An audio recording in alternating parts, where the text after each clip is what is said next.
Good evening, ladies and gentlemen. Welcome to this Wednesday, May 19th. I had to think of what the date was.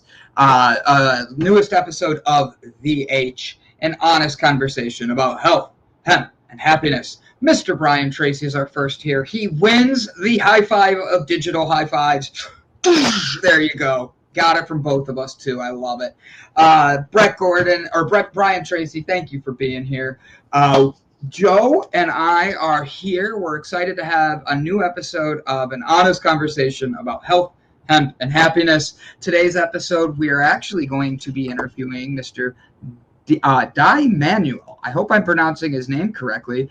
Mr. Manuel is a super digital thought leader, author, distinguished Toastmaster, so he likes to make toast with butter, and keynote speaker, former partner and chief operating officer of a multi-million-dollar retail company, and sought-after lifestyle mentor, executive performance coach. Dai knows the struggle of the juggle of keeping his health and happiness a priority. He models his work based on the 5 F's: fitness, family, faith, finances, and overachieving all else with fun, with a roof of fun. Built on a rock of solid foundation and health nuggets of wisdom, inspiration, and take to action to bear the best self are guaranteed when you cannot connect with Dali. So tonight's episode is going to be fun. Hello, Fernando. Hope you're doing well. He has not been here yet, so I'm glad Fernando's in here so I can tell him, hey, can you do me a favor and make sure he's okay? It makes it easy. But Joe, let's catch up with you. You did Java Delight this morning. You jumped on. You worked me out. I'm still sweating from it. How are you doing, buddy? I'm doing good. I got to enjoy my hour and a half of pain after you, so that way everybody understands that I don't just make you guys suffer. I go and endure it for an hour and a half afterwards. So it's not just you guys. No, it's been fun. Obviously, we're trying to tweak, how to do the 30 minutes the most efficiently, yet providing, education for those that are interested in learning, not just watching the workout. So I think each week it's going to grow and get a little bit better. And, I think it's a little fun breakup for you and Gavin to kind of get a quick 30 in. And then, you go from the parts with just you guys and the DDC crew, which I know a lot of people enjoy catching up and hearing about. And then you get to the last hour, bring on a cool guest, and then they get to dial in and focus on what they bring to the table. So I think it's a cool little break overall with DDC doing that with, Jessica as well with her show, coming in and speaking knowledge and talking about what she does, the book club. I think it's really cool that everybody's popping in and doing a quick 30 minutes to show their side of the things. And then it transitions right into that, the guest coming in. I love it.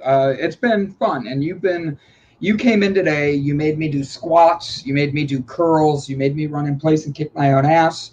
I love the irony of that one. I'm glad you I caught it. I caught it clear as day. You were like, oh, Brandon, get your knees high enough that you kick your own butt. And I'm like, wait, what? And you're like, yeah, you need to be kicking your ass. And I'm like, okay. Yeah, I always laughed when I did that one. I'm like, never thought I'd literally be kicking my own butt. I had to do those back at like football practice and stuff. They had us doing those. And What's funny is I learned how to get rid of shin splints because of that. I used to get really bad shin splints. You run back. So have you ever done the run backwards? Yeah. So in hockey, this was funny. In high school, we had to do the USA hockey workout for the Olympic team. Here's the irony of it all. Our coach was 300 pounds of overweight and couldn't do any of it. So that drove every single one of us nuts, because we would stare at him and just go like, you can't even run. And we're dying. And then the seniors on the varsity team just always liked to show up late. And we were rewarded with 25 push-ups per person that was late. Well, they all came together as 8 or 9 people. So you started that, doing 200-300 push-ups before a college and pro athlete level workout. Needless to say, no. And everybody knew if you played hockey in school, because we were all walking down the stairs backwards like there was something up our butts. So bad. Sorry, our guest has arrived, and he's already having fun in the background with us. He said right off the bat, he goes, Joe, you ready? Time for me to do some push-ups, I guess. Right. No, So the worst part about it is not they didn't have to do them as well. Everybody did, but I was a freshman at the time, so the freshmen and sophomores weren't going to tell them any different. So everyone just shook their head and got down and did a lot of push-ups. So I would love to introduce Joe, and I've been doing our research. We watched a couple of his videos. If I mispronounce his name, this is why. Joe was the one that wanted to make sure I introduced him today. Absolutely. Oh, yeah. Ladies and gentlemen, it is an honor and an exciting pleasure to introduce Mr. Dai Manuel. And I hit the wrong button. Dang, Joe, this is your fault.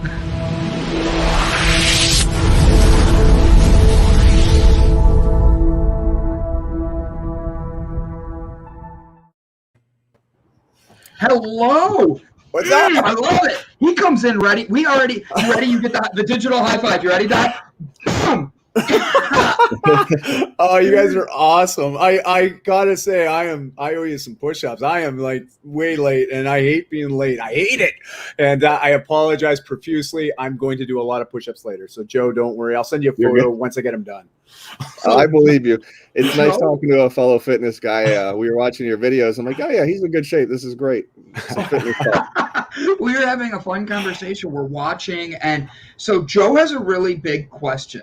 Yeah, what is it? What is it? It's kind of serious and funny. So it was the one where they had the random grass patches, okay? The talk, and there's a white rug. And Brandon goes, why is there a white rug? And I'm like, you know what? He honestly might have told him to put that so he doesn't wander while he talks too much, so he can stay grounded and know where he's at on stage. It's awesome you bring up because that was at the Superhuman Summit. And they were trying to, they want to be like a TED format. And TED's got the big red dot, right? Oh, yeah. And so that was their go. And the interesting thing is the promoters for that event, they actually are the ones that do TEDx Vancouver as well. So they do that one. And also there's like I forget what's called, like dinner en blanc or something like that. Like it's like people meet up and they're all dressed in white. I don't really know, but I see it on social. But anyway, so they've got these really interesting design concepts. But because of the Superhuman Summit guys, there's a bunch of biohackers there. They love the grounded, right? They love the grass. Yeah. And so, yes, you picked up on that right. And it was sort of their play on making it. And it was really well received. But for me, I am a hand talker and I tend to walk around when I'm talking. And I'll tell you, especially during the rehearsal, they're like, just stay on that friggin' white patch. It was like, right. Don't move.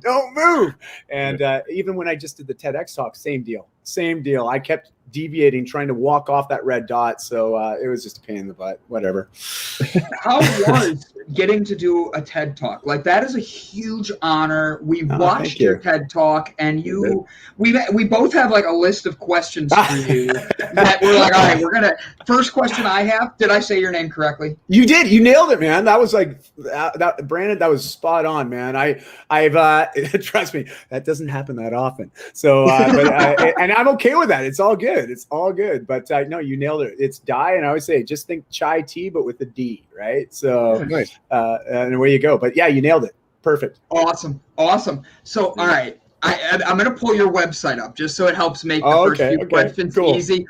Guys, this is Dai's website, as I said correctly the first way at times, so you all can try it now. But you guys got to give it a look because he's honestly got a lot of cool things. I'm sharing it here in the comments. Dai, you hit Joe and I were like listening to your videos and going through your website at the same time. I love right in the middle, mental health tips for super dads. Now, I might have been setting myself up for this one by like setting my Batman mask ready for you right here. I love it, man. I have the onesie in the room right next door. No, Batman. You don't. Do you? Yes, he does. I really do. I use it when we do. All right, so Wednesdays we do a morning show and we focus on exercise. I wear different onesies so anybody comes on can work out. How have I not discovered this yet? How have I not discovered this? We just started it last week, the workout part on Wednesday. I am so sharing that out. That is awesome. Maybe next week I let you pick which onesie I wear. Yes. You could do those workouts next week. Yes, dude, I'd love that. Awesome. Oh, yeah. Okay, you got to send me more on that. I'm totally diving in on that one. That's awesome. That's awesome. I love it. So what is tips that you would give for super dads? Like, I saw that and was like, this is a very sensitive subject that a lot of men don't get into. Let's do it, buddy. I'm here with you. All right. Well, listen, vulnerability is not something that comes naturally to me. And based on the conversations I've had over the last, I'd say specifically the last 5 years with other men, they too feel very similarly, that just this idea of vulnerability, this idea of even being open to talking about some of the challenges that we're working through. Yeah. Well, we just don't. We've tried to figure it out how to do it on our own, how to do it in secret behind closed doors. Even our good buddies that we go out and we crush some beers with at the pub, right? Like, these are still topics that sometimes don't come up. And yet there's a deep, at least for me, there was a want to share that. But I was like, how do I do this? And I don't have anybody else in my circle that was also doing that. So, like, if that's your association, you just do what everybody else is doing. And, Jim Rohn said, we're the sum of the 5 closest people that we hang out with. And when I reflect back on my life, especially about a decade ago, that was so true. It was true. I was just doing what all the guys I hung out with were doing. And, there was nothing wrong with that. But I had some habits that weren't very healthy, and for me, dealing with anxiety, dealing with stress, dealing with some of my mental health challenges, my easiest way to deal with that was drinking. And sometimes that would lead to narcotic use. And that was my coping mechanism. It was just like, man, that's just what it is. Because all through my 20s, that's all I did. I worked hard, but I played harder, Right. Right. And until you can't, like, it does catch up to you, and my kids were getting older. Like, it was just crazy. It was really hard. So, as a father, I think the first thing to realize is that you may think that your struggles are only your own, that nobody else can understand or relate to that. Trust me. We're not that special. Okay. Like, I say that because I know that about myself. As soon as I started opening up and talking about the stuff that I was struggling with, I had guys saying, "Oh, yeah, me too." And I'm like, "What? Here, I thought I was the only guy that had this problem. What? And all of a sudden I realized we're so much more alike than we are different. We are, but you don't know that until someone starts talking, Yes. So, yes. So we actually, like, tomorrow on the morning show, we do a book club. We're doing Brene Brown's Daring Greatly. Amazing. Yeah. Right. And it's all about, I love how she put it. You unzip your skin for vulnerability. And we've talked about this. What's interesting is how more men are wanting to join the book club than the females on this. Yes. And I like that because it opened up that conversational piece. It made people realize there is something here that people need to talk about. For me, I know I suffered from just life issues that we all get through, but then you turn around and you add things in of just life challenges. When you saw you were surrounding yourself with the 5 people near you that maybe didn't have the values or the work ethic that you wanted to exude, what was your first step to helping Dai get back to being the best him? Oh, yeah, we come at you here. That's a great question, guys. Like, honestly, it's when I think back on it, as much as I felt like I needed new association, the association that I had at the time actually made it easier for me to just realize that, because it only took a couple social settings, and for those that aren't aware of the story, just a little over 11 years ago, and I won't go into the whole story because if you want, you can just watch the TEDx talk and I share this specific story. But it ultimately came to a point where, my life as it was going to change drastically. And the thing that I said always mattered most, one of my core values, is family. And so here my daughters were both under the age of 6 at the time. I had been with my wife already for a decade at this point. I had a business that I was a co-founder of and also one of the CEO, COO, I should say. And so I had all these responsibilities.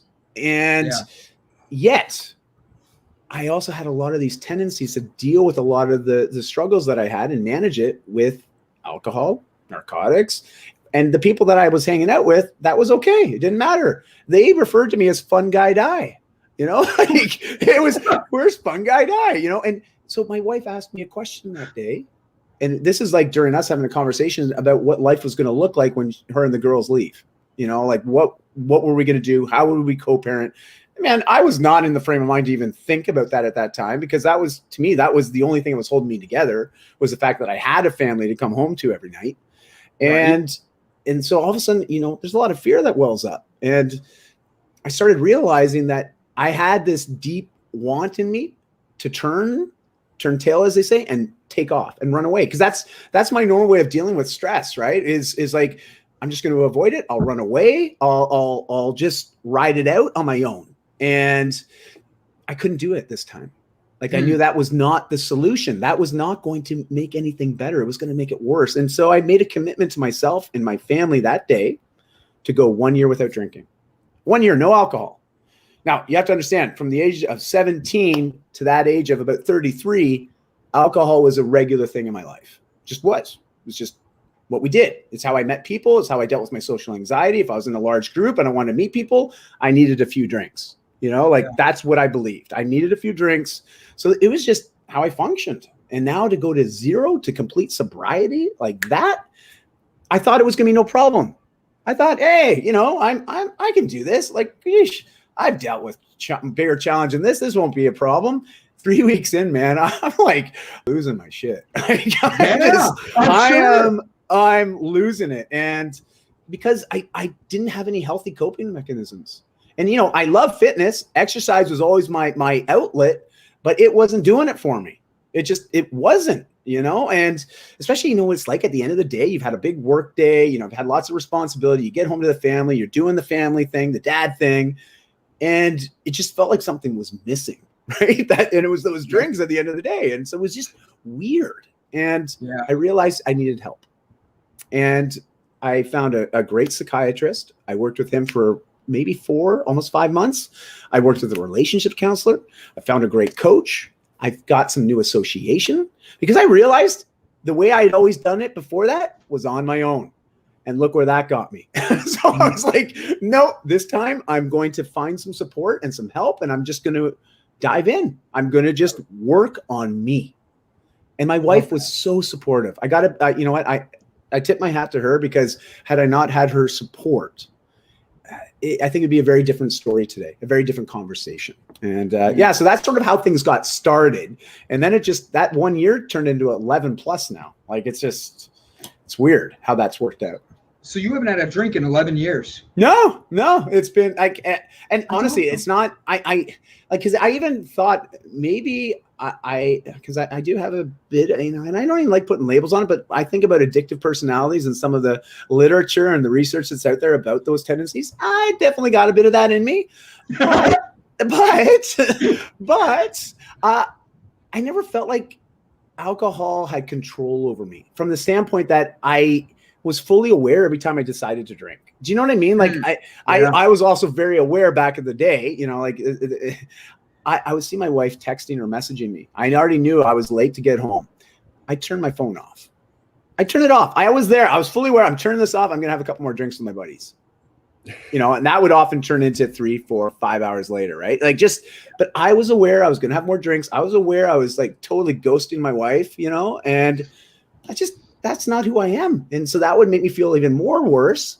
And what do? I cope with it with more alcohol. It's like, oh man, could it get any messier? And, but that was just life. But I was high functioning at the same time. I was at the top of my career at this time too. And which is just wild, right? When I think about it, it was like the perfect storm, but it was a house of cards. It very much was a house of cards. And it was just any moment it could have crumbled. And I'm just very fortunate that what happened the way it happened because I couldn't imagine it happening any other way. Like what happened needed to happen is bottom line. That's what I want to sort of leave with. And I don't try to overthink it anymore. You just hit 2 very important things in that one thing. Like you try not to overthink it and you try to just like keep going forwards. That's exactly what we talk about here. You can't live in the past and you can't look at the future because right now is where you get to make those choices. And I love how you're phrasing that. All right. So how many kids do you have? I didn't catch that yet. 2 daughters, 16 and 18. Now, okay. Here's, you talk about mental health issues or challenges. Like I got kids now and like 18 and 16. My 18-year-old's got her first boyfriend. My 16-year-old just went out on her first fucking date. Like what the hell? Like, dude, I know. So you got to imagine like right now I'm like, I don't know. I feel like I got to just go on vacation for like 5 years. come back. I'm just like, I don't know. It's just a weird place to be navigating right now. And that's life for me right now. Have you seen Bad Boys with Will Smith and Martin Lawrence? The original. I know there's a new one. I haven't seen the new one yet, but I remember the originals. It's you just need the first. I think it's the second one. Actually, the second one with Reggie. Yes, the guy comes to the door to take the daughter on the date, and Will Smith and Martin Lawrence gets all thugged out with his chain and brings his gun out. Yes. Let me know when, Dai. I will come over, and Joe and I will happily do this with you. We're offering those services to all dads with daughters. I think that's the best. That is so good. Because there was another movie. What was the other movie where there's like the whole garage? Was it Den of Thieves? I think it's Den of Thieves. Did you ever see that movie?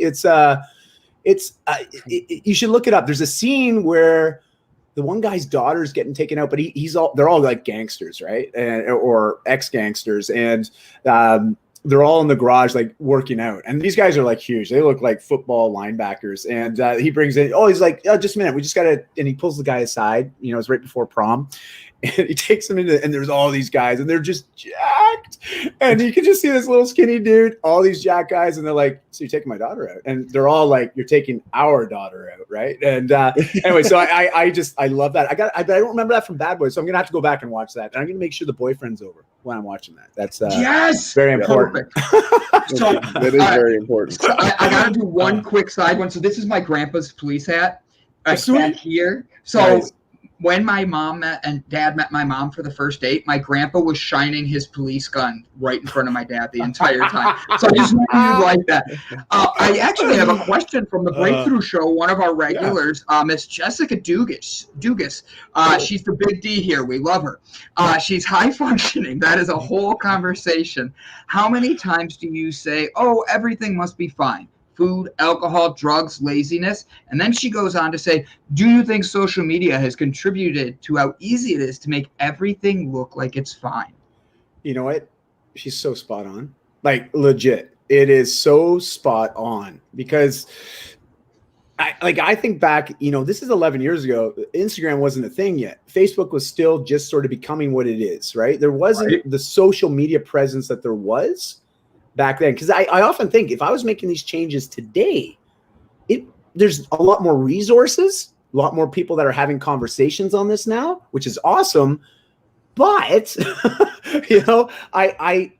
a double-edged sword, right? Like it's tough. Like, and you're right. It's interesting. I had a conversation just yesterday with someone about this, about just social media is very good because it's heavily curated.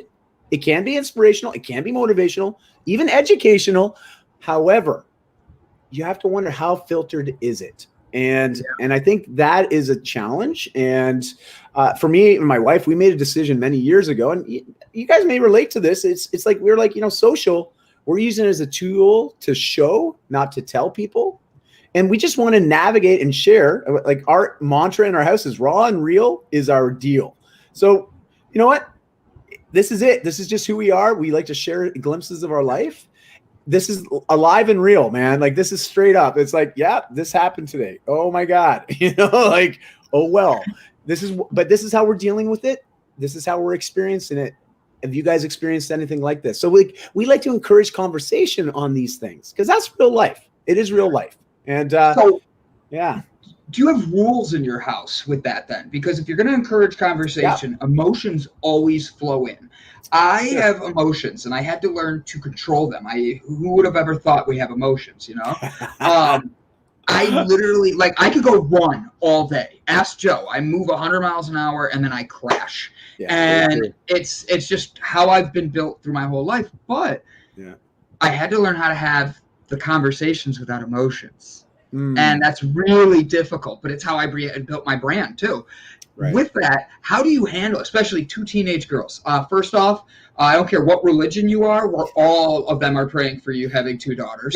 And Thank you. Keep it coming. Just put him on there. Blessings for him. He's already a Saint Dai. But with that, how do you create boundaries with your daughters and not being able to let everything become too much. Because I already liked your 5 Fs. I read that at the beginning, and I wanted to get into that, but I think this could be a good segue for this. And how do you build that with everything?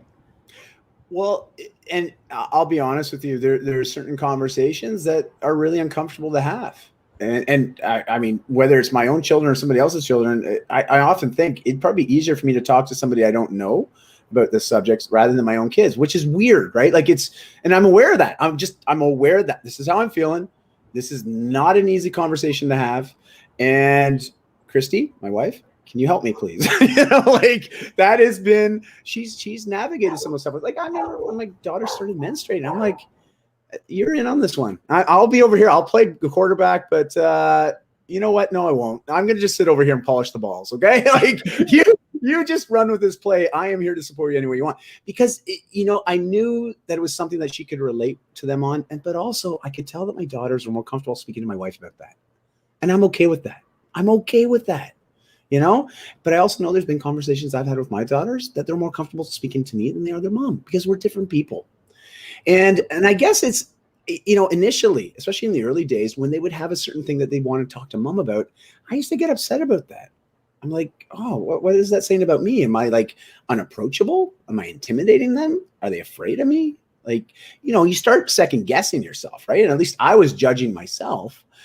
And what I realized, the more I talked to my wife about it and I see how my kids were growing and maturing, I started to realize it's just their nature. They relate to mom because mom's a woman just like them.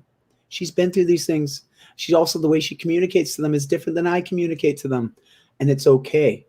And so I guess I had to learn how to not take things so personally, even though it is a very personal subject, but just recognizing that, hey, it's okay. You know what? I'm here for them and they know I'm here for them. And I just had to be... Let me put it this way.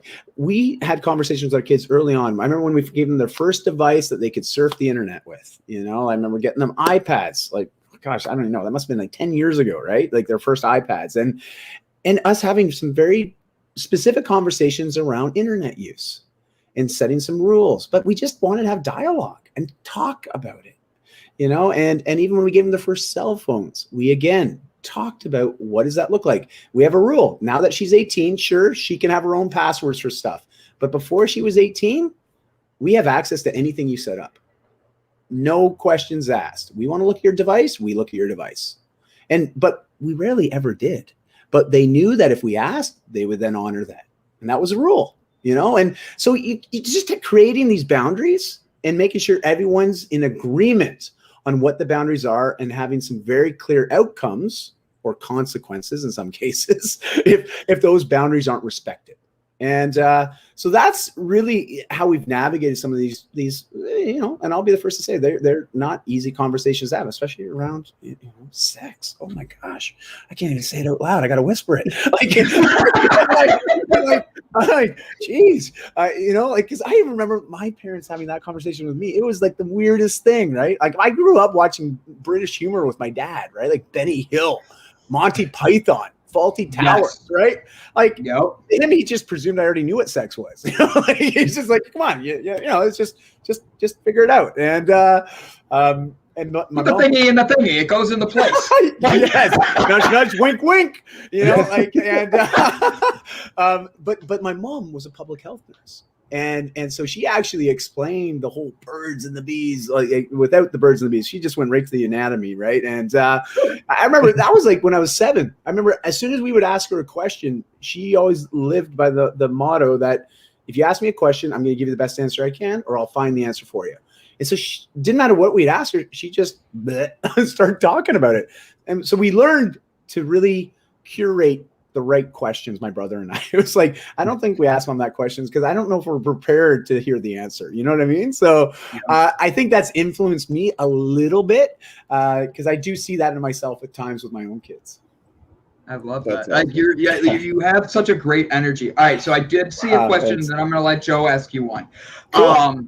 Where did it go? I let all the other comments. Do you ever get tempted to check your daughter's phones when they get so now that was something, because you did mention you gave them cell phones, you gave them iPads. How old were they when they started tech? I wrote that because I was curious and didn't want to forget. Yeah, they were both around 10. I think it was 8 and 10 actually. So it might be about 9 years ago that they got their first devices. But before that, even I think we would let them use we'd have a spare laptop. So they'd already started familiarizing themselves with how to get onto certain sites, or we would load up the sites, But when they got their first devices, and these were not, they were always Wi-Fi based devices. So they didn't actually have any SIM cards yet. So we knew there was a little bit of control because we would often be able to monitor their internet use. And that was pretty important in those early days. But then, what was really cool was most of our daughters, especially my youngest, the one thing that she loved to do with it more than anything was just watch YouTube. Like that was really all she used her iPad for. So it was pretty easy. She had no interest in setting up any social accounts. Now she does. She's very active on TikTok and Instagram. Those are like her two primaries. And then my other daughter's Instagram mainly. That's pretty much all she uses. But was I tempted? Yeah, of course I'm tempted, but not. My wife does a really good job at it. She checks in on it every once in a while, where I'm like, I guess I just trust that they're okay and they're using it properly. We've run into one problem once, one challenge where there was a little bit of bullying involved. And you get familiar with Discord, right? Like, Discord, like especially with kids gamer, today. So I'm very familiar with Discord. Oh yeah. Okay. So yeah, exactly. And my youngest daughter, she's still very well.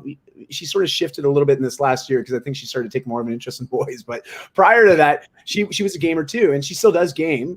I like gaming too, by the way. There you go.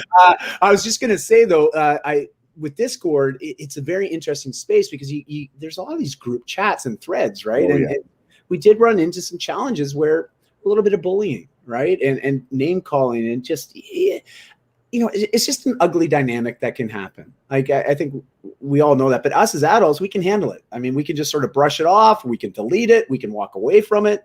It'll bug us, but we just have a little bit more emotional maturity. And with kids, though, they take things to heart right away. And I just remember that causing a lot of stress for them and some anxiety and just hurt. And as fathers, we never like to see our kids hurting. We just don't.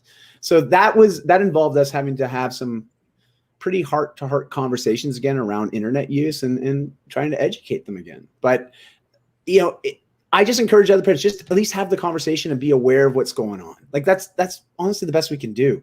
Really, unless you want to try to say, no, you can't have any of it. But trust me, kids figure out a way to do that. They're going to get on it, whether you approve it or you don't, they're doing it anyways. So I'd rather be on the side of like, I know you're going to do it. So I want to be there and involved with it, so I can help you navigate it as you're growing and maturing. So that's just a position. That's a rule in our house anyways. I think that's very smart. And I've heard that from a lot of parents. I'm not a parent yet, but, I've worked at gaming places. I valeted where a lot of people bring in their kids and they would always, come outside and have a smoke or come out with their drink. I was in fine dining. So, they would chit chat with us.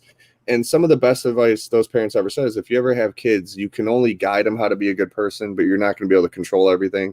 And that's sometimes the best you can do is just install good values and be there when they need you. And obviously that's as the kids are getting older, but I always thought that was, I remember I worked at GameStop and this dad brings in his 12-year-old son. I did it seasonal for a couple years in high school and he bought him Grand Theft Auto. And I'm like, oh yeah.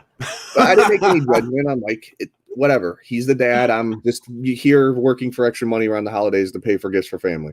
Yeah. And he goes, and he brought it up. He goes, I know. I'm buying him Grand Theft Auto. He goes, listen, I make sure he understands it's a video game and, the certain things and that he shouldn't be doing in that game. But he goes, ultimately, he needs to understand that that's fake and real life's different and you can't behave that way. And I was like, wow. And the kid was such a well-behaved kid in the store. Thank you, sir. And like all these good mannerisms. And I was like, well, I guess it's working for him, Yes. Yes. But I want to get into a little bit, me being a fitness guy, the fitness stuff. So we share some common ground there. And to follow up a little further, I know you mentioned earlier, like you said, you're not alone when you say stuff. So I haven't actually had a drink in 7 years. Oh, so amazing. So we had a very similar journey. That's because nobody wants to drink with him. Oh, that's why Brandon went on mute because no one wants to drink with him. No, I was very fun when I drank like you were. And I was not fun when I didn't drink. And so I did a very similar journey and process. I'm not quite on the 11-year mark, but I'm at 7. So I understand, but I love what you have on your website for free resources. I think it's really cool. I'm a big fitness person working on, helping clients and stuff myself. So I love the macro calculator. That's something I'm trying to further my education on. But the really interesting one, I know Brandon and I both wanted to mention, was the Sugar Detox. Can you tell us a little bit about that without giving it away too much? Yeah, it's free. It's just a 5-day mini challenge. And I think, if you think that you need to eat less sugar, you need to eat less sugar. Like as soon as you start thinking, I think I should eat less, like, you're right. Like, I don't argue with people. It's like, I should eat less sugar. I'm like, you're right. Like, I don't argue. If you're already thinking it, then the answer is yes. Okay. So all I wanted to put together was just a simple resource, that at least helps people get started. Because I recognize it. And you guys can probably relate to this from the standpoint, think about pull-ups, right? Pull-ups, chin-ups, pull-ups. I mean, you're going from a dead hang and you're elevating, you're lifting your entire body weight. So your chin's above a bar. Like, it is a hard movement. It is hard. It's easily one of the most challenging, next to an Olympic snatch. It is a hard movement to do, whether you're a beginner or advanced. But I always like to tell people, because I have clients that will come to me, it's like, I can't do one. I'm like, okay. So 6 months from now, if you could do one, would you be happy? It'd be like, well, that would be pretty awesome. I've never done, I have some female clients, I've never done a pull-up. And I'm like, okay, well, this is a good goal. And I told you, if you get to one, I will be the happiest trainer on the planet. Yeah. And you should be happy too, because 100% improvement is the only time you'll ever have 100% improvement, is the first time you do something. After that, it's diminishing returns. It's never as good. So if you think about that, starting the initial beginning of any journey is always the most challenging, because it's literally going from 0 to 1. It takes 100% effort. But once you get going, momentum, inertia keeps us going. As long as the mindset's there to also fuel us and keep us going the right direction. So the 5 days is simply just a way to get people started. And it's a little bit of a detox. Now, I tell a lot of people that the first 3 days are really hard, especially day 2 and 3, because if you go from eating a lot of sugar to eating 0 sugar, right, it's like instant hangover. I'm the first to talk about it. Like, it is. It's awful. It's like once a year I'll do I'll cut caffeine for about a month. Do it about once a year. I'll tell you, the first week is always agonizing, like awful. Because I like my coffee as I'm here drinking my venti Americano, I had my pre-workout this morning, and I know the struggle of that. That's actually one challenge I have yet to do in fitness, and I used to do it, is the 0 caffeine reset. And I'm dreading it, and I know I need to do it because I do 300 milligrams a day, and I'm like, it's a lot. And it's so important. But I also love that you have on there the positive mindset, because I think mindset is so important, not only in fitness, but life. And then the macro calculator, I think that's fantastic, because I've done a lot of research, trust me, the last 3 weeks, and it's confusing, even for a fitness person. Forever. And I've seen other ones, but I really like how yours broke it down and how you made that a reliable free resource for not only your clients, but for anybody that spends time investing on your website. So I think that's fantastic. Thanks, Joe. I really appreciate that. Yeah, I'm not, macros are so weird, right? Because we hear the term and like I remember when I was 18, almost 19 years old, the very first nutrition book I got was The Zone Diet by Dr. Barry Sears. And it's so interesting because now, I'm going to date myself. I'm 44. I'm just getting back into redoing the zone again. So I'm coming back to my reestablishing that connection I had from when I got started in the fitness space. But I've tried, I've gone carnivore, I've tried paleo, I've tried Atkins, because I coach people in these. I always want to try it for at least 3 months myself, so I know what to expect and how to help people. I've never had as much fun and great results as I did with the zone diet, which is just a super simple way of looking at your food. It's just portion control, people. That's all it is. 40% of your calories come from carbs, 30% from protein, 30% from fat. You figure out how much you can have every day to hit your goals, and then you just eat that way. It's like, but the cool thing is, a piece of pizza, a burger from your favorite fast food place can potentially fit into your macros. You just got to figure out, how does it fit in? And but so it's not as restrictive, right? Like, I think that's the problem. We think diet, we think, oh man, no fun.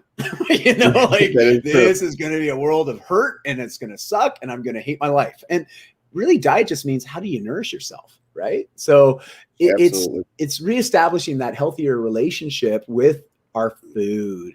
And so I appreciate that you like the tool, because I like to geek out with that too. But I know when it's your first time, I was already with playing with it before the show. It's awesome though, because it's got all the different really diets. Cool. I think it's a great resource and a great tool, but I'm biased. It's my website too, so it's I paid a licensing fee for that thing. You guys can put it on your website, just an FYI. It's right. Just so you know, it's a tool that I purchased for $100. And it's available out there. It's just called the macro calculator. If you just Google it, there's some really smart guy that's good at programming made it. So I don't want to take credit for it. So I just want to have full disclure. It's not, I didn't. But you had the idea and you wanted it on there. Yes, I did. So you do get to take some credit for it. Okay. Thank you. Thank you. Right, I know Brandon's dying to ask you if he could eat Oreos, which I don't allow him jokingly. Well, how many Oreos? You see, I got to qualify that. How many? You want to tell him, Brandon? How many, Brandon? So here's the deal. I had a sleeve, and I had Oreos, and I gave permission to Joe to go through my closet. And as he's going through, he's like taking stuff, and he's like, "What is this? He's throwing stuff?" And he goes to throw away my Oreos, and I start to cry, like openly, and I go, "No," and he goes, "You can have like 2." And I've got a couple, which whatever. That means 3, 4, 2, 1, 0. I might have just taken like triple the amount that he said I could have, and hoped he didn't see it. And when I put them in the back of the closet in the cupboard that he already got to, I was like positive I got away with it. He not only found them, he threw them away. And then my girl I was with at the time, she's like looking at him. She goes, "Oh, are you upset?" I'm like, "Yeah, fuck Joe." And that's how he got his nickname. So the best part is she's like, oh, she's sitting there and she's staring at me. She's like, ha ha ha, me. And then Joe takes some random, like, I think it was macaroni and cheese. And no, because I love macaroni and cheese. I wouldn't do that. It was something with a lot of like sugar, and I thought it was his, so I threw it away, and she got mad. It was chocolate frosting or something. Oh, I know what it was, Joe. It was the pie. It was the pumpkin pie. She likes the cans of pumpkin pie. You could just eat it. You put it in the pie. But he literally was like, "Oh, no," and he throws it. She turns, fuck Joe. And I learned a lesson there. So, but no, I get it. You got to watch your sugars, because I really do. I don't drink I drink 1 cup of coffee at home, and then if I'm out, I might have a few more. But but like for real at home, it's 1 cup and then water most of the day. But my sugars, end of the day, I could eat a sleeve of Oreos without thinking twice. On my birthday, we got a baker's dozen worth of donuts. I might have only ate 10 of them. I don't know. I can't count that high. But when you're breaking those habits, all right, I break a lot of bad habits, I'm being honest, but not many people do. I bite my nails, and that's one of my biggest habits I want to break. What would you say if I'm like, "Look, I'm dying here," being able to do this? I'm sure you've never heard that before, but I had to do it once. I'm sorry. Dude, I love this. And just so you know, the nail biting is one of my habits too. When I started, my wife, she hates my, I am so, let me just put it this way. I don't usually cut my toenails, okay? I'm going to admit it. I'm just not that guy. I don't take time to do it until it gets to the point where we're in bed and she'll all of a sudden rub her leg up against my toes and she will lose it. And she's like loses it. Like to her, it's the equivalent of me taking my fingernails and going up against the blackboard, right? Like it's one of those like irritations. And so it's just a pet peeve, and here I've been dating her for 21 years. You would think I would have learned this by now, but she's made it a rule. Like, I try to go at least, I'd say once a month, every 6 weeks, mani-pedi, manicure, pedicure. But the cool thing is I don't know if you've ever done this, but when you go, it's beauty. Like it's so nice, but they put that little shellac on. I don't bite my nails when that stuff's on. I just don't like it after I've had it done. Like, it's the weirdest thing. I just don't even think about it. Like, every once in a while I catch myself about to go, but I'm like, oh no, they look too good. I can't do that. You know, like, but it's like a pattern interrupt. Like, it's really been a great way for me to get away from it. Plus my wife loves it. You know, it's like porn for housewives, right? Like, it's a win. It's a win. And you know, I'm all about, you know, we should be well manicured. There's nothing wrong with a little bit of self-care, right? And to feel good and confident. And so that was my little thing that helped me with my nail biting. So just there you go. Now you can go and say mani pedi day. Joe, I already do that. I just do it for my petty. Well, I laughed when he said the toenail thing, because up until like a while, I was the same way. I would literally not cut my toenails till they would break off in like my hockey shoe, like my hockey like or cleats. I just didn't like it as a kid because I would always cut them too short and it would hurt. And then so I started fighting in high school, like jujitsu and Krav Maga, and everyone's barefoot. And so I'm looking at everybody's feet going, oh, those are fun. And I look down like, and I always cut my toenails ever since. Since the first day, I was like, always have now, like twice a month I'll look and I'll go cut them right after a shower. I'm like, I'm never again. Awesome. I love that. Like that awareness though, right? That awareness piece, that's pretty good. Plus you don't want to cut anybody. You know, that'd be like lethal weapons, right? I imagine, you know, when you're fighting. See, now in hindsight, maybe I should have kept them. I would have did a little better.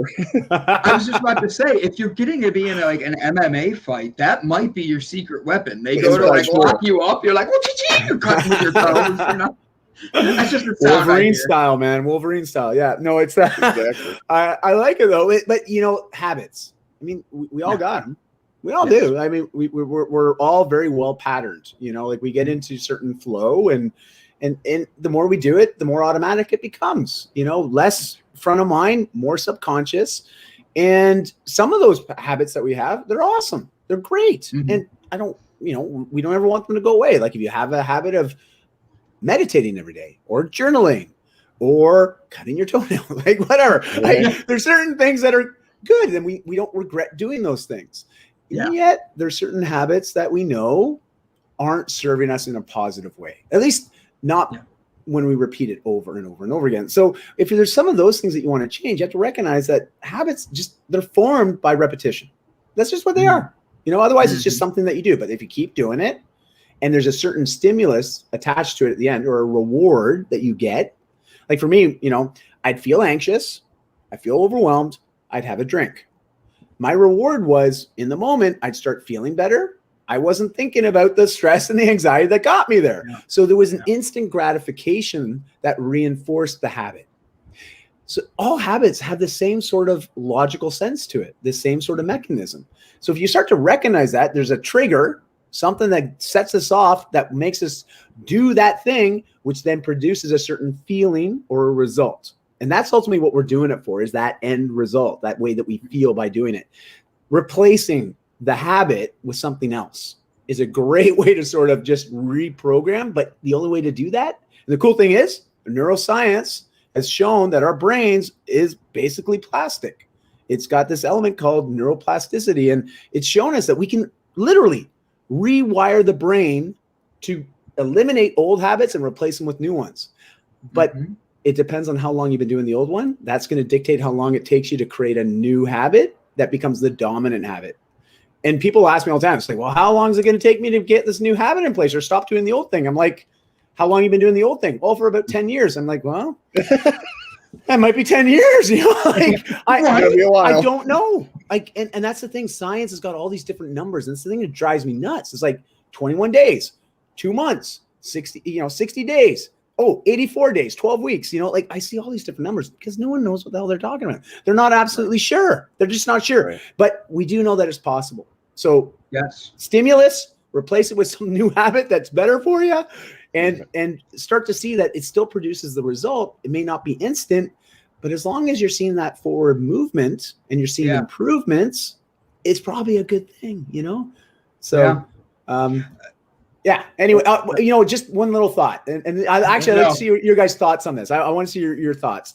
Absolutely. So you guys might relate to this. Something I like to encourage or I invite people to consider is every day introducing a big ass green salad. Okay. Like, and what I mean that is like something that's just lots of greens, lots of vegetables, lots of color. and have one meal a day that's this big salad that you're proud to post on Instagram. Do you know what I mean? You know, like those meals, you've put some time into making it. You're proud of it. You're like, whoa, look at this nutrition. This is awesome. This is a work of art. I'm excited to eat this. And, you know, maybe you put a lean piece of protein on it. Maybe some chicken. Maybe you put salmon breast. Hey, if you're into tofu, maybe you put tofu on, whatever. So you have some lean protein. So it's a nice balance. Yeah. Okay, but good. I'm glad. And so let's just say you do this and you start to do this every day.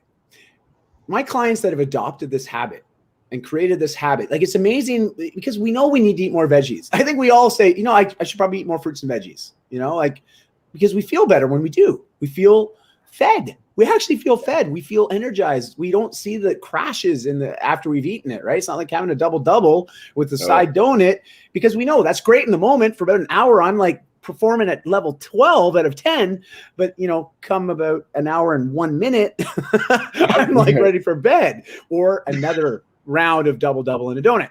But with this green salad, I've never had anybody message me at the end of the day and say, Dai, you know what?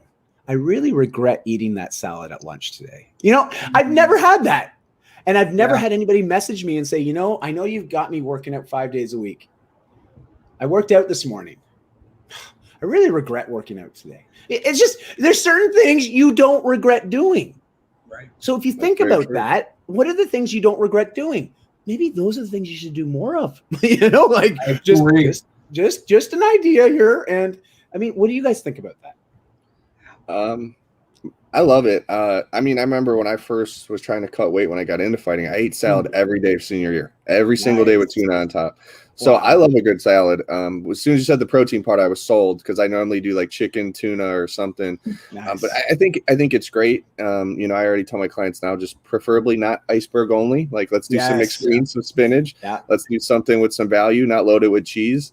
But I think it's a really good starting point, and especially with the habitual part that you're bringing in with it to get them to, it's like a good introductory to healthy eating. And it's true. I tell Brandon people all the time, like, I love going to Wendy's and eating a Baconator. Still tastes good going down, but I feel horrible for 4 to 6 hours. I get really exhausted. I immediately regret eating it after it's settled. But with healthy food and workouts, I feel great. You know, I still get tired at night, and if I didn't sleep well, I'm going to have a little of a dive, but I have natural energy most of the day. So I think it's a really smart implementation, and I think it's a very easy one, and affordable one, and one that almost anybody can get at any grocery store. I agree. Awesome. I'm glad to hear that, Joe. We're on the same page there, man. Definitely. So I make jokes about the donuts and I make jokes about all that stuff. But the truth is I owned a health food restaurant. I was one of the first vegan restaurants in Shut up. Are you serious? I didn't know that, Brandon. That's so cool, man. So like when you were mentioning salads, I love to get creative with my salads. I made a kale, lemon, mango salad. Like, it was so good. You're just so easy to make too. And people who are like, kale, I'm like, bite my ass. Here you go. Try this. And they eat it.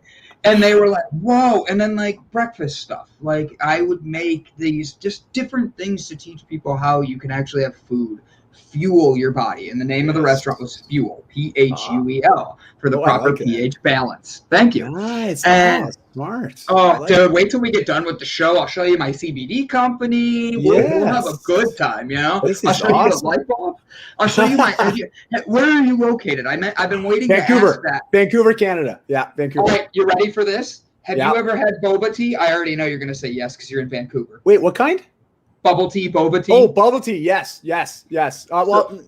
More so my youngest daughter, just a fiend. Like, when it comes to bubble tea, like, she's all about it. And her and her friends all the time. You know how much sugar's in those, right? Yeah. No, trust me, I know. But she is so active. I'm just happy she's getting extra calories in her. So it's like, I'm like, for her, I don't care. It's just like, take it. She's got the metabolism too right now, which I know it's okay. I created a bubble tea company, and we put them in a light bulb, and like, that's cool. So it's like this. I love it. It's strobes on the bottom. I have so much light going on. And the reason I did that is I put it at an event so people could go get drinks and they have bubble tea, but everybody's nervous about trying something new and when they see something. So I found the light bulbs. They're BPA free. They light up. They strobe, and with the light bulbs, with the boba in there, people went nuts for it. Well, then we decided to have some fun and let the creativity really come out, and I started mixing alcohol with it. And I literally made alcoholic bubble teas, and we had a line, like a Starbucks out the door line. And I'm like, keep this coming, let's go. Like, it was great. So, like, for me, it's always like, I like to play with creativity. I love to open up the doors to new things. Health food is something I'm passionate about, but the thing that you said, it is funny to me how you can eat that double cheeseburger and the milkshake and blah, blah, blah, and you're going to be hungry again later. And even with that knowledge, there's times where it's just like, you know what, that's what I want. And I still go get it. Like Joe and I will text each other. We're like, dude, I want Taco Bell. And it's like neither of us really want to go get it because we know we're going to like feel it for like 2 days. But like at the end of the day, it's one of those that the taste is there. We love it.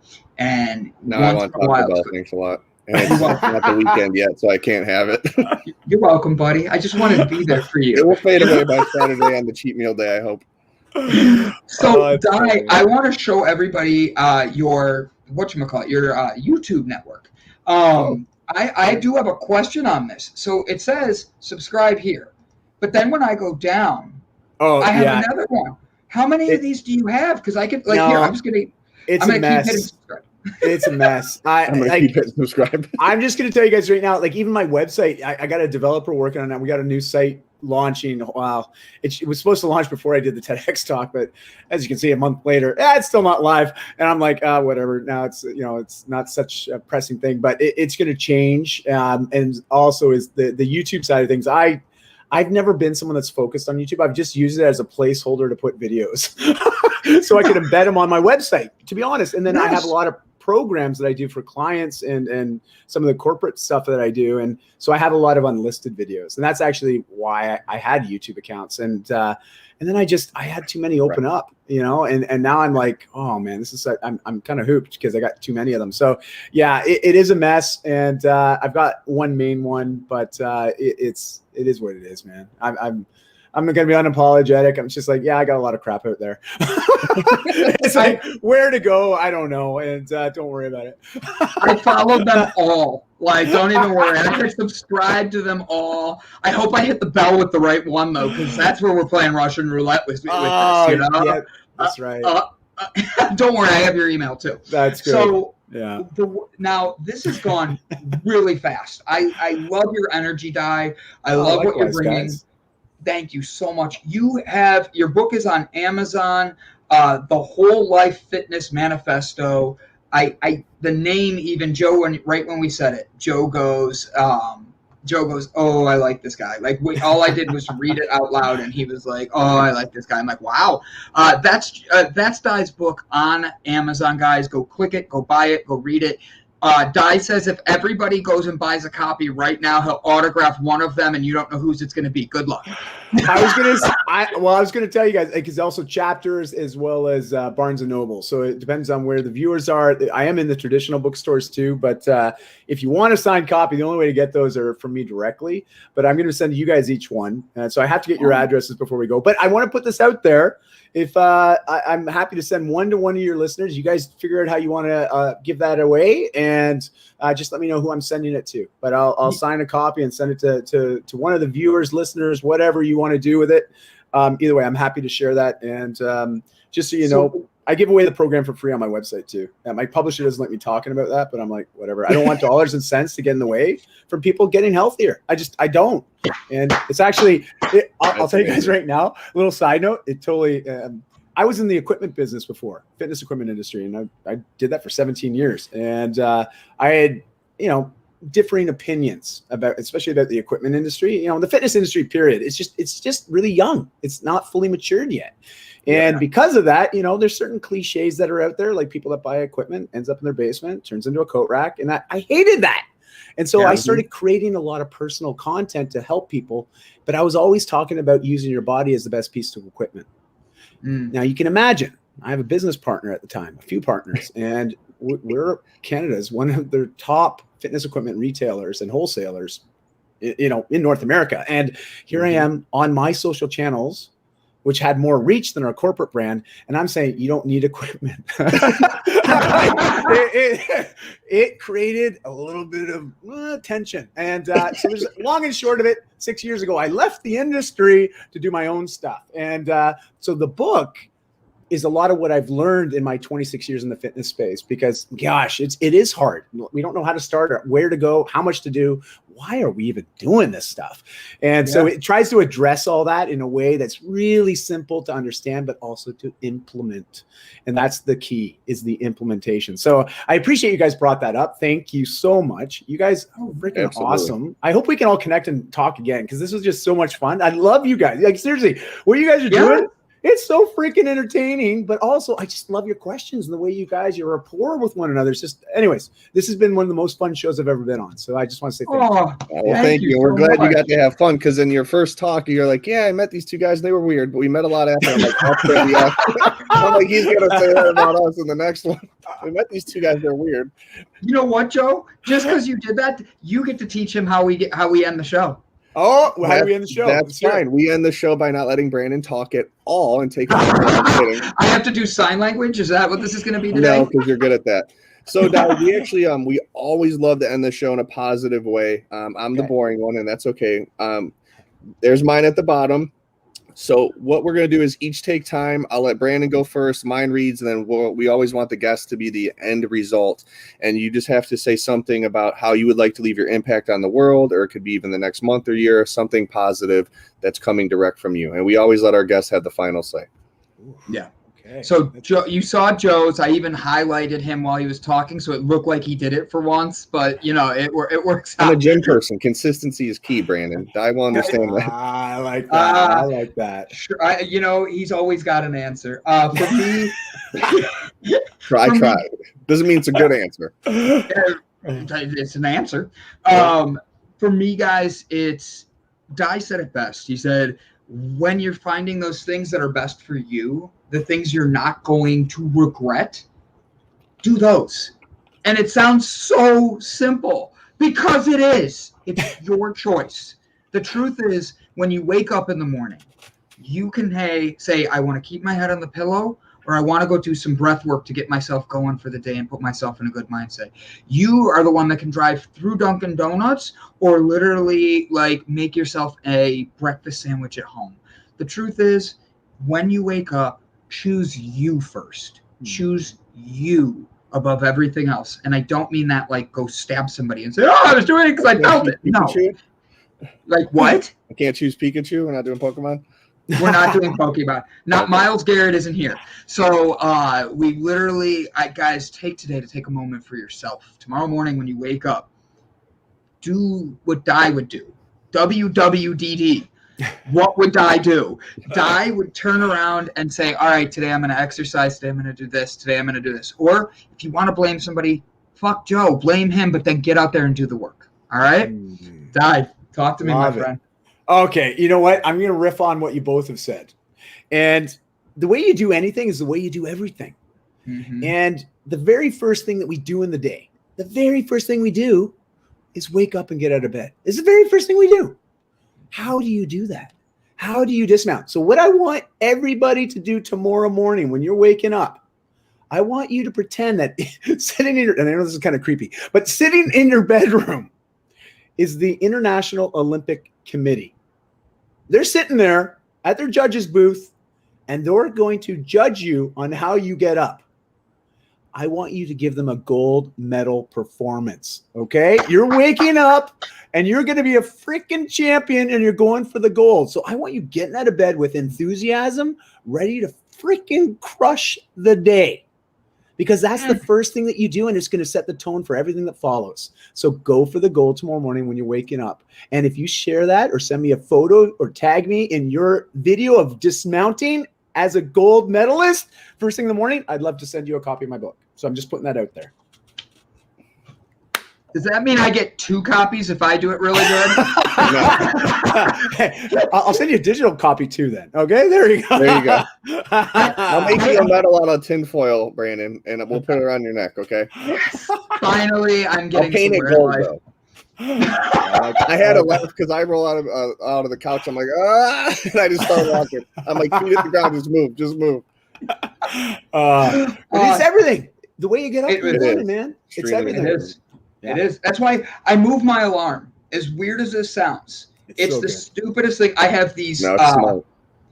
All I did was I stopped putting it on my phone, and I put a old school alarm that looks like a robot that has like clamps on the end, and then I have coasters that call me asshole. So I am holding these coasters, and I literally set it across the room, so I have to get up to turn it off. But then I can't put my head back down in the bed, and I did that because I got tired of excuses of hitting the snooze button, and that was just my way of doing it. So, Dai, don't go anywhere. We'll talk backstage for a minute. Ladies and gentlemen, thank you so much for tuning in. This is the H and Honest Conversation about health, hemp, and happiness. Today is Wednesday, Hemp Appreciation Day or Hump Day. Go get your hemp or your hump on, and we look forward to seeing you next week. Thanks, guys.